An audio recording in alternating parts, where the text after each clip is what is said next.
As a healthcare provider, I constantly see three big mistakes women make when going through perimenopause. And I've personally made some of these mistakes as well when I had health issues in the past. If you want to navigate perimenopause successfully, continue watching and don't forget to subscribe. Hey, beautiful people. My name is Vanessa Dyer. I'm a holistic dietitian helping women in perimenopause navigate it successfully so they can feel better, be happy, and enjoy life. So, the first mistake I see women make is raw dogging. Raw dogging in perimenopause. I constantly see this on Reddit. I'm just going to raw dog. I'm just going to raw dog. I'm just going to raw dog. Is anyone else raw dogging? If you're not familiar with what raw dogging in perimenopause means, it means when someone chooses not to have any type of treatment or interventions. So, no medications, no supplements, no lifestyle changes, no dietary changes. They're pretty much just accepting fate and living life that way. Now, I say the word choosing because not everyone has the resources available to them or able to obtain specific treatment or access to specific foods because food is very expensive.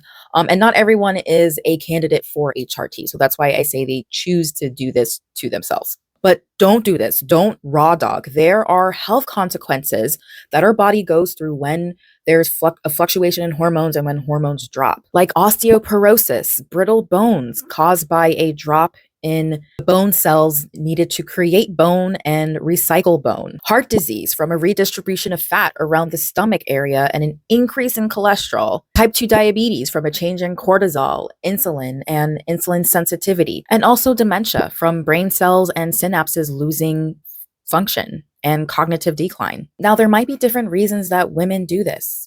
Frustration with providers not listening to them. I've had that. They might be scared of HRT. They might have had a bad experience with HRT. And also, unfortunately, a lack of education and information out there. As a healthcare provider, I get kind of like the downside of both worlds, people not being aware of the role of nutrition and hormones and crappy healthcare providers. It is kind of hard being in a world of healthcare providers that don't care when you are a healthcare provider that cares. That's why I do what I do. But the go-to person who should be discussing that medical plan treatment options for you, whether that's HRT, birth control, or another medication, is a menopause specialist or hormone specialist. And a lot of women don't know that and they go to their OBGYN. The Menopause Society Provider Search Portal is great. You can even search in other countries as well. And if you can't find somebody nearby, I know a lot of women find online providers on midihealth.com. The second mistake I see women make is relying on supplements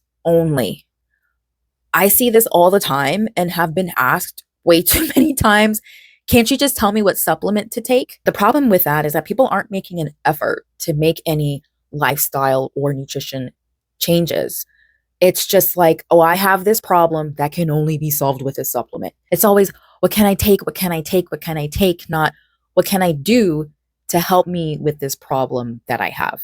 I know you're probably thinking, well, how do I know what supplements to take, Vanessa? Like, there's so many supplements out there, and there honestly are. Even sometimes I get overwhelmed keeping up with everything. And honestly, just from my personal professional opinion, I think the go-to person to talk about nutrition and supplements would be a perimenopause dietitian like me, someone that can look at your personal situation and your lifestyle and what's going on so we can make recommendations and suggestions based on you. Now, I do have a supplement video where I do recommend the top 4 supplements I do recommend most women take during perimenopause, and I'll link that in the description. I personally don't recommend talking to a medical provider about nutrition or supplements unless there is a drug interaction, like a concern for a drug interaction with the supplement that you're taking or foods, because like some foods can interact with specific medications. I mean, unless your medical provider is confident with helping you with nutrition and lifestyle and supplements, and they have that experience. But a lot of times that's way out of their scope. Now, the third mistake that I see people make, and I've personally made it myself in the past, is having this negative mindset that nothing's going to change, or I'm always going to be like this, or there's nothing that I can do. And I meet so many people like this, like, I already eat healthy. There's nothing else that I need to change. Or I actually had someone tell me, well, I'm always going to be chubby. My whole family is fat, so that's just how it's going to be. And it's almost like a mental pit stop. It's such a huge mental distraction from us seeking the help that we need. and deserve. It's preventing us from moving forward because, like, we're telling ourselves that that help doesn't exist.